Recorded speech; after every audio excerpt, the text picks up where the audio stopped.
슬기로운 성형탐구의 포인트 성형외과 박남석 원장입니다. 오늘은 이제 눈매 교정에 대해서 특별하게 좀 더 알아보고자 하고요. 또 요즘에 제가 이제 눈매 교정을 저 경우에는 많이 경험을 사실 거의 하지 않았지만 수술 후에 많은 문제점이 있음을 알 수가 있습니다. 그래서 재수술을 위해서 오시는 분들을 위해서도 이 영상을 찍었습니다.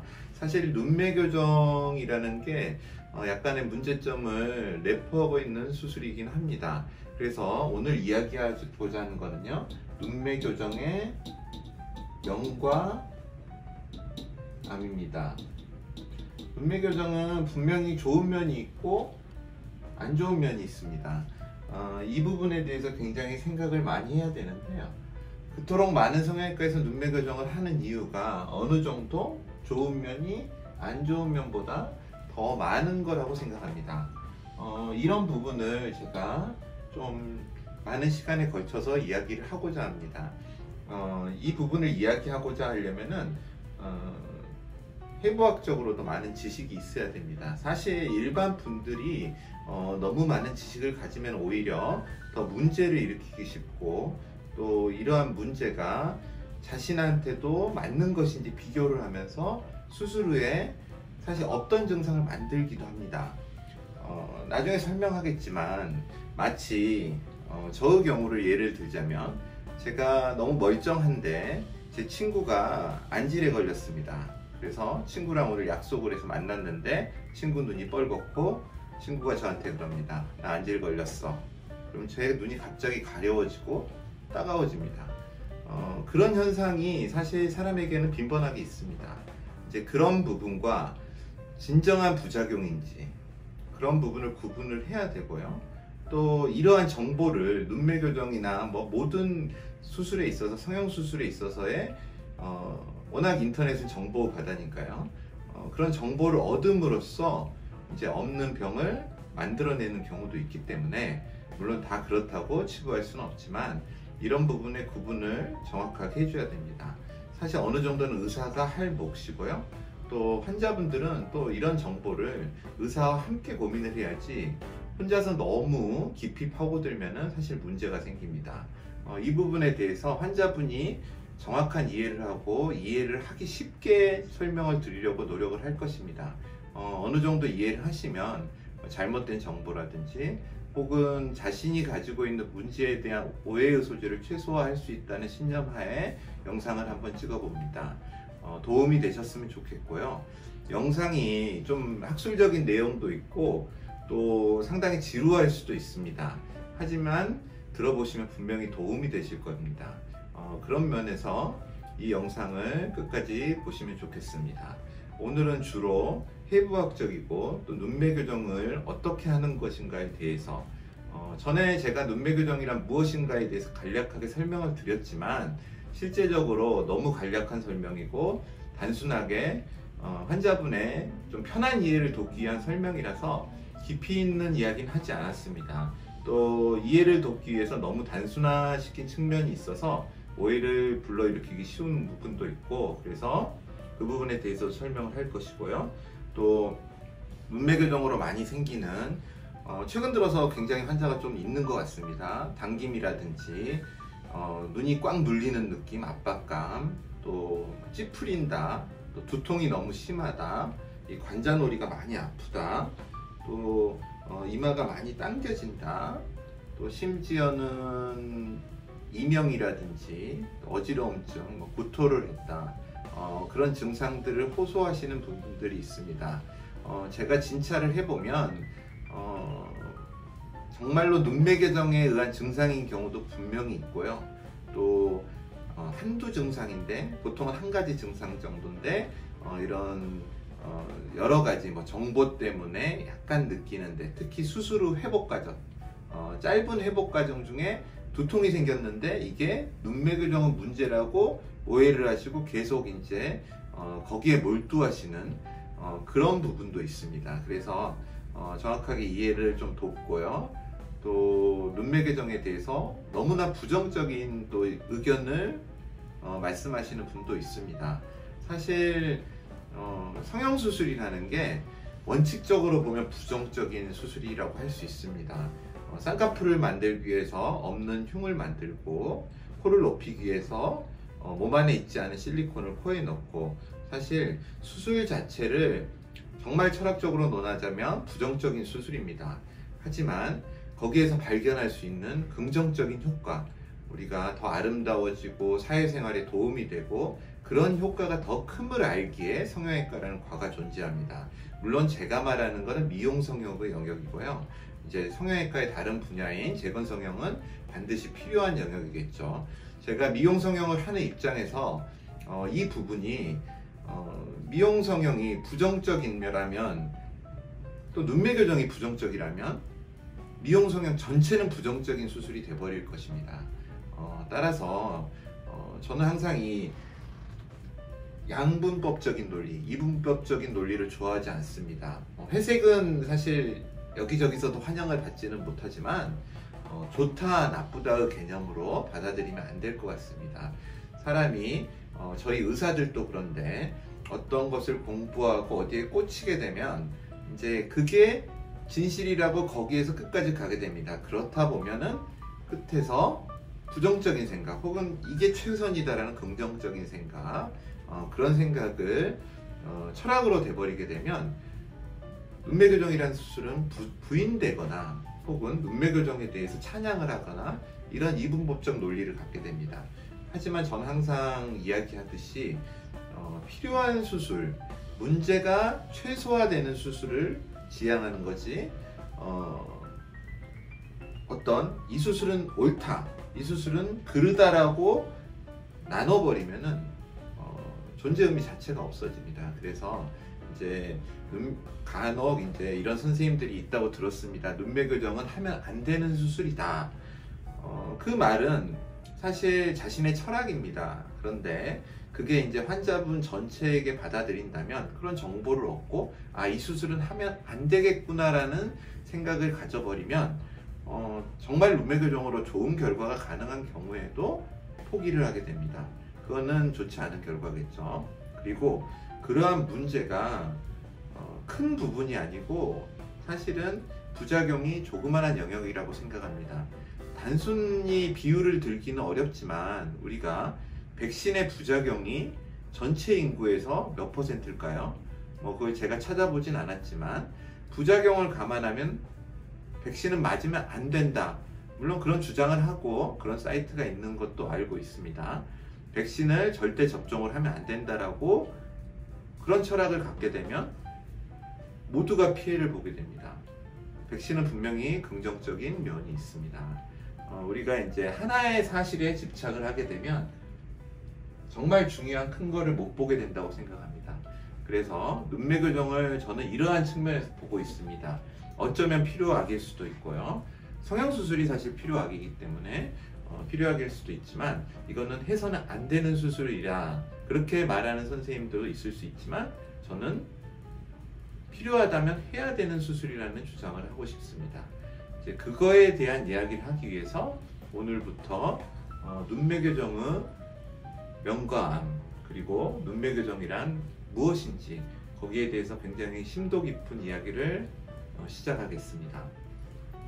먼저 눈매 교정을 알고자 한다면 눈꺼풀, 우리가 눈매 교정을 하는 대상인 눈꺼풀에 대해서 해부학적인 지식이 있어야 됩니다. 이 눈꺼풀의 해부학적인 지식은 요즘 성형수술을 하려고 하는 분들이 어쩌면 성형외과나 안과를 제외한 다른 의사 선생님보다도 더 잘 아시는 것 같습니다. 정말 놀라울 정도로 해부학적인 지식이 풍부하신 분들이 있으시더라고요. 가끔 깜짝 놀랍니다. 그 지식이 과연 필요할까에는 의문의 여지가 있지만 좀 더 정확하게 아시는 게 좋을 것 같고요. 해부학적인 이야기를 해보겠습니다. 우리가 여기 눈썹이 있고 이렇게 눈이 있다면요, 그림은 제가 대충 그리고 간략하게 그리기 때문에 이해해 주시기 바랍니다. 이 눈을 이렇게 세로로 잘랐다고 했을 때 구조가 눈썹이 있고 이렇게 눈꺼풀이 있겠죠. 그리고 속눈썹이 있을 거고 여기에 이렇게 안구가 있을 것입니다. 이 구조를 봤을 때 여기가 눈꺼풀이죠. 이 안에서 모든 일이 일어납니다. 이제 눈꺼풀을 더 자세히 보면은 이 안에는요 건판이라는 게 있습니다. 이 아래쪽에 있습니다. 우리가 눈을 이렇게 잡아보면 굉장히 딱딱하고 똑 떨어지는 것 같은 연골과 같은 구조의 구조물이 있고요. 여기에 요즘 많이 말하는 뮬러근이라는 게 붙습니다. 이 뮬러라는 사람이 발견한 근육이고요. 그리고 이 위에 안검거근이 붙는데요. 사실은 안검거근이 이렇게 내려오다가 여기서 근막이라는 막성 구조로 바뀌게 됩니다. 막이라는 건 좀 얇은 거죠. 우리가 건막도 있고요. 근막도 있는데 이제 뭐 근막의 끝 부분 건막이라고도 할 수 있고요. 그런데 이런 건막이 여기에 붙게 됩니다. 이건 전방까지 좀 붙게 되고요. 그리고 다시 여기에 겹쳐서 이렇게 안화경막이라는 게 있습니다.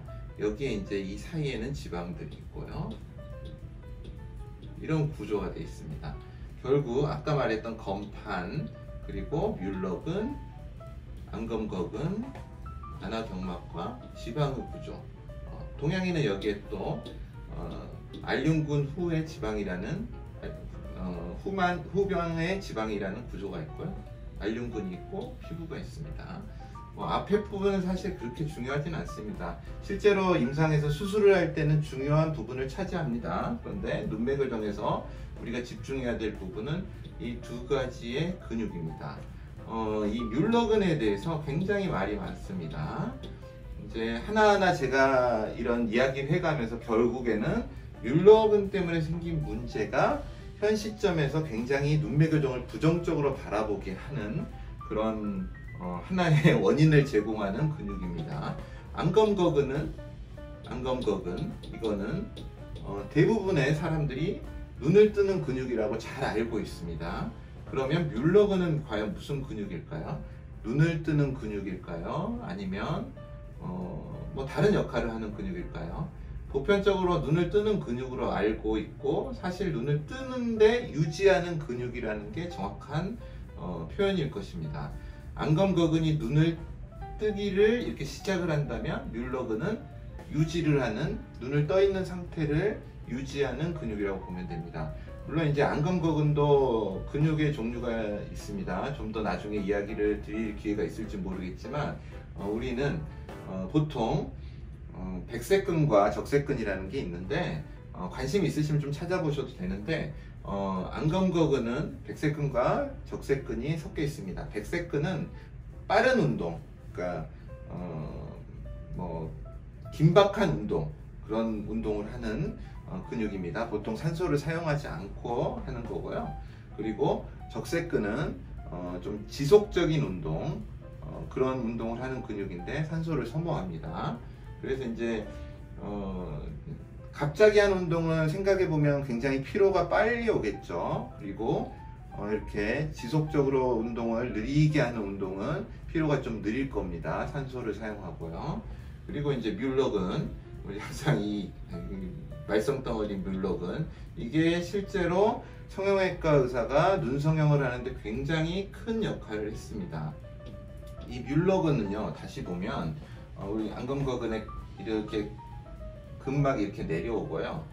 여기에 뮬러근이 이런 식으로 이제 있습니다. 뮬러근의 시작은 기시구라고 합니다. 사실 전문적인 말로 이 안검거근의 하방에 부착하고 있습니다. 시작을 하고 있고요. 이 부착 부위는 끝종말부라고 하죠. 이거는 건판의 상보더, 그러니까 윗부분에 이렇게 부착을 하게 되어 있습니다. 이 부착에 대해서도 여러 가지 고민을 해야 될 점이 있습니다. 이 뮬러근은 일단은 해부학적으로 부착이 이렇게 되어 있다고 하는데요. 상당히 얇고 굉장히 약한 근육입니다. 우리가 골격근을 이렇게 움직이면은, 운동을 하면 내 의지에 따라서 운동을 하죠. 그런데 뮬러근은 내 의지와는 관계없이 운동을 하는 불수의근에 가깝습니다. 그 불수의근인데 또 자세한 설명을 하나하나씩 풀어가겠지만, 교감신경이라는, 우리 교감신경, 부교감신경을 들어봤죠? 교감신경이라는 신경의 지배를 받습니다. 이게 사실 이제 상당한 모든 원인의 근원이죠. 그리고 이 부착하는 형태가 우리가 건판을 이게 눈을 감았을 때 이런 형태라고 보면요, 속눈썹이고요. 건판이 이런 식으로 있습니다. 이제 건판도 사람마다 형태가 좀 다르고, 제가 수술을 해보면 오른쪽 왼쪽의 이 폭이 다른 경우도 굉장히 많이 발견할 수 있습니다. 이 건판에 안검거근은 이런 식으로 와서 상부의 전면부 이쪽에 붙습니다. 그런데 뮬러근은 이 끝 위쪽에 붙게 되는데요. 그러니까 이 안검거근의 하부에 붙게 되죠. 사실 건막이죠. 건막의 하부에 붙게 되는데, 이 이제 아까 말했던 건판이란 게 있으면 뮬러근이 붙는 양식도 2009년도에 벤더슨이라는 분이 발표한 논문에 보면은요, 4가지 형태로 붙는다고 합니다. 이렇게 중앙에 붙는 경우가 있고요. 그 다음에 중앙과 안쪽, 이쪽이 코 쪽이라고 하면요, 코 쪽 이쪽에 붙는 형태, 그리고 끝쪽, 가쪽에 중앙과 가쪽에 붙는 형태. 그러니까 정리하면 이렇게 이렇게 중앙과 내측, 중앙과 외측 전체적으로 붙는 4가지 형태가 있다고 합니다. 이걸 패턴 1이라고 그러고요. 이걸 패턴 2M이라고 합니다. 패턴 2L이 되겠죠. 이건 패턴 3라고 합니다. 특징적인 거는 대부분 이제 평균적으로 남녀 공이 패턴 3가 가장 많은데요. 특징적으로 남자는 패턴 3가 압도적으로 많습니다. 그런데 여자분들은 이 패턴 3와 패턴 2M, 이 안쪽과 중앙이 붙는 이게 반반 정도 비율로 붙는다고 하고 있습니다. 해부학적으로 이제 우리가 사체 해부를 해서 밝혀낸 사실인데요. 저도 수술을 하다 보면 눈매 교정이 이상하게 앞쪽이 안 잡히는 부분들이 있습니다. 비절개로 하거나 이상하게 이제 비절개로 할 때죠. 절개는 보니까 뮬러근을 어느 정도 확보를 할 수 있는데, 이상하게 앞쪽이 잡았다고 하는데 전혀 눈이 떠지는 느낌이 없고 그런 경우가 있습니다. 아마도 이제 외측에만 있는 경우에 그런 것 같습니다. 내측에 있는 경우는 큰 문제가 없는 것 같습니다. 내측과 중앙에 있는 경우는요. 그래서 닥터 벤더슨이 한 이제 해부학적인 구조는 이렇게 되어 있습니다.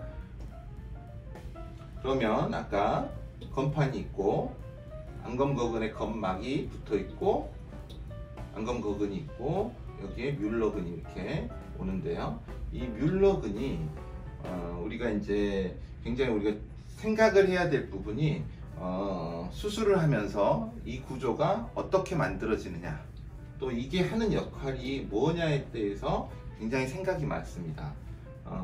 정말로 이 부분에 대해서는 굳이 알 필요가 없는데, 부작용에 대해서 이해를 시키려면은 하나하나 제가 설명을 하고 풀어나가야 될 문제입니다.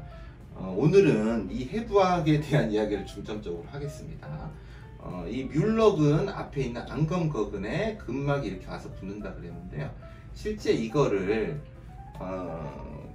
자세히 보면은요, 닥터 카키자키라는 분이, 일본 분인데요, 카키자키라는 분이 2009년도에 이 부분의 구조에 대해서 분석을 했습니다. 그런데 보니까 건막이 하나가 아니더라는 거죠. 실제로는 층이 나누어 있습니다. 건막, 근막이라고 해도 되고요. 전층, 그리고 뒷부분에 있는 후층, 그리고 뮬러근, 이런 식의 구조로 되어 있는 것을 발견했습니다. 전층은요 굉장히 딱딱합니다. 이 특징을 보면은 전층은 굉장히 딱딱해서 뻣뻣한 느낌의 막성 성분입니다. 후층은 조금 더 부드럽습니다. 그리고 당연히 그 뒤에 뮬러근은 근육이기 때문에 굉장히 부드러운 조직으로 이루어져 있습니다. 이게 이제 이런 식으로 건판에 붙습니다. 세 가지가 결합되어 있는 형태입니다. 세 가지의 다른 매질이 결합되어 있는 형태라고 봅니다. 아시는 분은 아시겠지만 전기가 들어왔다 나갔다 했을 때 저항에 의해서 이제 구리하고 합금으로 위아래의 전도율을 다르게 하는 합금으로 해서 이렇게 휘었다가 붙었다가 휘었다가 붙었다 하면서 접점을 끊어졌다 있는 그런 방식의 예전에 전자기구가 많았습니다. 마찬가지로 그건 두 층이지만 이건 이제 세 층으로 이루어지면서 서로 매질들이 다른 게 붙어 있는 양상이라고 보면 됩니다. 그리고 여기에 또 붙어 있습니다. 하나가 더. 아까 말했던 안하경막, 지방 앞에서 붙어 있는 안하경막이라는 구조가 붙어 있는데요. 연도는 기억이 안 나는데 2009년 정도에 닥터 첸이라는 분이 이 구조에 대해서 글라이딩 존이라는 그런 개념을 내놓습니다. 그러니까 우리가 눈을 뜰 때 미끄러지듯이 마찰을 받지 않으면서 마찰을 적게 하면서 이게 쫙 미끄러질 수 있는 탄성이 있는 그런 구조물이다. 그래서 글라이딩 존이라는 개념을 이야기하셨는데요. 그게 이 안하경막과 함께 이 부위, 이렇게 이 삼각형의 모습, 이 부위죠. 이거를 글라이드 존, 그런 개념으로 설명을 하셨습니다. 굉장히 나중에 중요한 개념이 됩니다. 우리가 쌍꺼풀에 간단하게 설명을 하면 쌍꺼풀을 만들었는데 흉이 너무 많이 지고 그 흉이 눈을 뜨는 데를 방해하는 경우가 있습니다. 제가 사실 절개법을 가장 싫어하는 이유가 아무리 조심해도 흉은 생기고 흉살이 생깁니다. 그래서 필요하지 않은 경우에는 저는 비절개를 하려고 하는 이유입니다. 선생님마다 생각은 다릅니다. 또 이 뮬러근 문제 때문에 절개를 오히려 하자는 주장을 하시는 선생님도 있습니다. 그런데 이 부분에 흉이 생겨버리면 정말로 골치 아픈 일이 생깁니다. 환자분들은 절개법으로 쌍꺼풀을 하면 안 풀린다라고 생각을 하는데 실제 절개가 풀려서 오는 경우도 꽤 됩니다. 매몰은 풀린다라고 생각하는데 생각보다 안 풀립니다. 그 이유가 여기에 있습니다. 만약에 글라이드 존에 흉이 많이 생겨버리거나 흉살이 많이 생겨버리거나 바늘 조직이 여기에 딱 잡고 있어버리면 쌍꺼풀이 눈이 떠져야 되는데 이게 방해를 해버립니다. 심지어는 이것 때문에 눈이 졸려 보이는 현상도 생길 수 있습니다.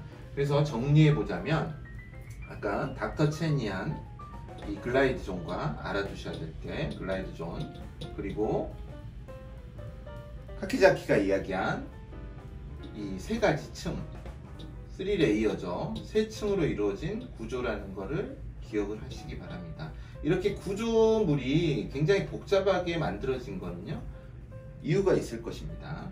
그 이유는 하나하나 밝혀나가겠습니다.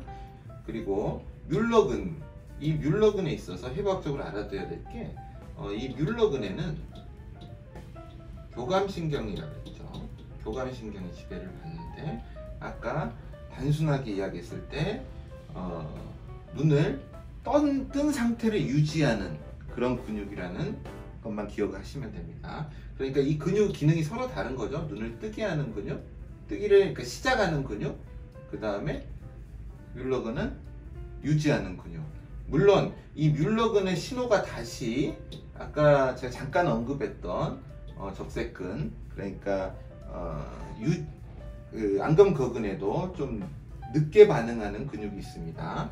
그 근육의 유지에 다시 신호를 주면서 눈을 뜨고 있는 상태를 유지하게 하는 방식으로 작동을 한다는 것을 알아셨으면 좋겠습니다. 그리고 이 뮬러가 교감신경이 지배를 하는데요. 이 뮬러에는 굉장히 성형외과에서는 유명하실 수 있는데 닥터 마스오라는 분이 있습니다. 일본 발음이라서 제가 정확하게 발음하는지는 모르겠습니다. 마스오라는 분이 이거에 대한 뮬러근에 대한 굉장히 심도 깊은 연구를 많이 하셨습니다. 사실 이제 앞으로 말할 부작용에 대해서 닥터 마스오가 이야기하는 서술한 그런 연구 결과가 상당히 중요한 부분을 차지하는데요. 이 뮬러가 교감신경의 지배를 받고 있는데 이 뮬러 내에는요, 고유수용체 감각신경이라는 고유수용체 감각이라는 그런 수용체가 있습니다. 프로프리오셉션이라고 하는데요. 프로프리오셉션. 이 수용체 때문에 수용체가 있다는 것만 오늘은 기억을 하시기 바랍니다. 이 수용체가 있음으로써 이 모든 사건의 발단이 일어나게 됩니다. 너무 재미없는 강의지만 이 뮬러근과 또 눈매 교정의 문제를 이해하려면은 출발해야 될 지루한 과정입니다. 이게 넘어가면은 좀 더 이제 진찰과 치료에 대한 임상적인 이야기를 하기 때문에 좀 더 환자분들이 이해하기 쉽고 더 많은 거를 알 수 있게 되실 겁니다. 저는 모든 걸 한 번에 다 이야기하기 때문에 약간 버벅거리고 좀 바로 말을 못하는 그런 부분이 있지만 이 점은 양해해 주시고요. 제가 편집할 시간이 많지 않아서 저는 전혀 편집을 하지 않고 한 번에 원테이크로 이야기를 하기 때문에 이 부분은 좀 이해해 주시기 바랍니다. 오늘은 여기까지 하겠습니다. 포인트 성형외과 박남석 원장이었습니다. 여러분의 좋아요와 구독이 저에게 큰 힘이 됩니다. 좋아요를 꾹 눌러주세요. 감사합니다.